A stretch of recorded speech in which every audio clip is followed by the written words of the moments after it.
Programme में हमारे ख़ास मेहमान हैं जेपी सीमेंट के state head marketing Syed Rizwan Ali साहब।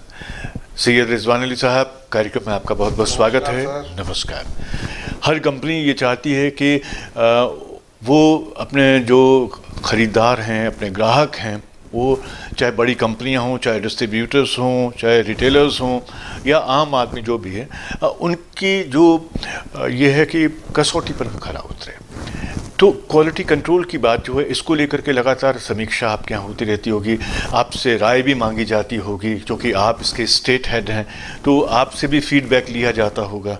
इसके बारे में क्या कहेंगे? इसके बारे में सर मैं आपको बताऊं कि जेपी सीमेंट की कस्टमर के प्रति जो एक लगाव है जी, उसके बारे में आपको एक लाइन में मैं बताना चाहूँगा कि पिछले 2 वर्ष पूर्व स्टील अथॉरिटी ऑफ इंडिया से हमारा अनुबंध है, जहाँ से हम स्लैग लेते हैं जी।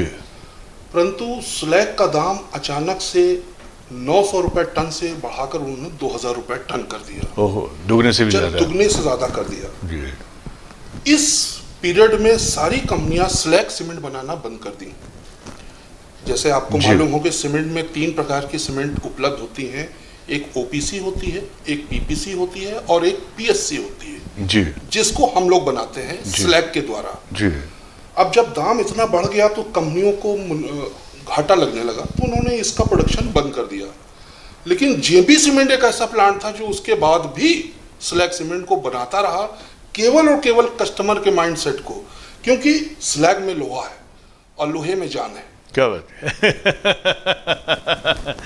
इसीलिए वो लोहे की जो मजबूती है वो हर निर्माण में आएगी ही, क्योंकि जिसके अंदर में लोहे का अंश है।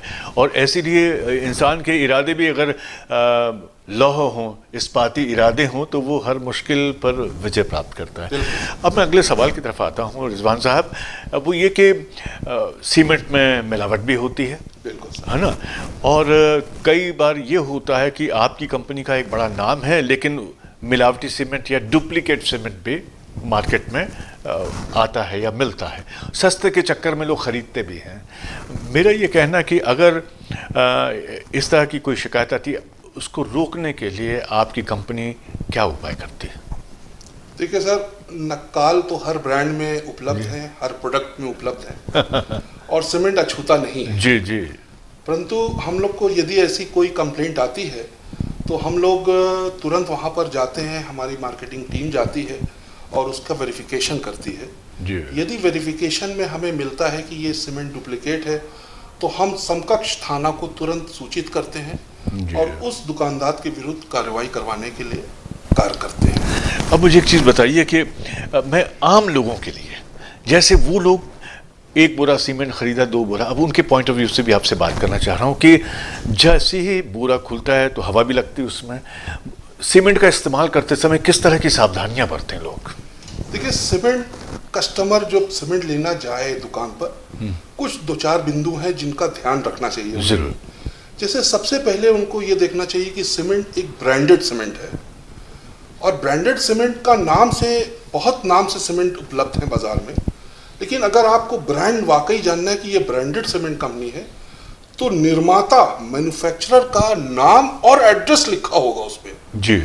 ISI मार्क होगा, उस पर यूज नो हुक का निशान बना होगा, उस पर बैच नंबर पड़ा होगा जी। और MRP पड़ा होगा। बैच नंबर यदि अगर आपने नहीं देखा तो आपको हो सकता है वो पुराना सीमेंट भी मिल जाए। जी जी। तो एक कस्टमर के नज़रिए से अगर कस्टमर आता है तो उसको इन 3-4 चीज़ों पे ज़रूर ध्यान देना चाहिए, तभी सीमेंट लेना चाहिए। तो एक चीज़ बताइए कि जैसे दवाइयों की एक्सपायरी डेट होती है, वह इंसान की भी होती है तो क्या सीमेंट की भी एक्सपायरी डेट होती है? बिल्कुल सर, सीमेंट की भी एक्सपायरी होती है। जी। सीमेंट की एक्सपायरी हम लोग 90 डेज एंड अबव, अच्छा, यानी अगर मैन्युफैक्चरिंग डेट से 90 डेज एंड अबव हो जाती है तो हम उसमें मानते हैं कि वो एक्सपायरी के करीब पहुंच गई है। अच्छा अच्छा। और अगर ऐसा बैच नंबर मिलता है तो उसको हम लोग बाजार में फिर नहीं रखते, उसको हम लोग लैब में टेस्ट कराते हैं और यदि वो टेस्टिंग में पास हुई तभी उसको बाजार में बिकने दिया जाता है, अन्यथा उसको नहीं बिकने देते। अभी तो ऐसा है माहौल कि 90 दिन का बाजार में माल उपलब्ध नहीं रहता, लेकिन कई बार ऐसा होता है कि दुकानों में पुराना माल दबा रह गया, किसी कारण से आपको नहीं मिला, ऐसे 2-4-10 बोरी होती हैं, तो उनको हम लोग अपने दुकानदारों से कहते हैं कि भाई इनको लूज बेच दो, किसी को थोक में मत दो, ताकि किसी का नुकसान नहीं हो। जी। अच्छा, एक चीज़ मैं शायद ये आखिरी सवाल भी होगा मेरा, जो निर्माण होता है उसमें रेशो कैसे तय होता है कि उसमें कितने % जो है वो सीमेंट होगा और कितने % उसमें रेत, मतलब एक आइडियल जो मिक्सचर होता है वो क्या होता है? देखिए, जब ये कई लेवल पे कई स्टेजेस में होता है। अच्छा। मकान की जब नींव रखी जा रही होती है तो वो नींव आजकल तो फाउंडेशन होती पिलर बेस हो गई है, जी जी, और लोहे के साथ स्ट्रक्चरिंग चलती है, तो वहाँ 3-1 का मसाला ज़्यादातर अमूमन लोग लगाते हैं। जी। फिर जब हम ईटा बना रहे होते हैं, ईंटे से चिनाई कर रहे होते हैं दीवारों की, तो वहाँ पर 7-1, 8-1 जैसा आपका है चल जाता है। फिर जब प्लास्टरिंग कर रहे होते हैं तो प्लास्टरिंग में उच्चतम मतलब ये माना जाता है कि 5 मोरंग और 1 सीमेंट आपका बहुत अच्छा मसाला तैयार हो जाता है। लेकिन जब छत कास्टिंग यानी स्लैब कास्टिंग की स्टेज पे जब हम आते हैं तो उस समय किसी भी हाल में 3-1 से कम का मसाला नहीं होना चाहिए। क्या बात है। और ये 3-1 का मसाला आपको एकदम मजबूती देता है, मकान की लाइफ को बनाता है।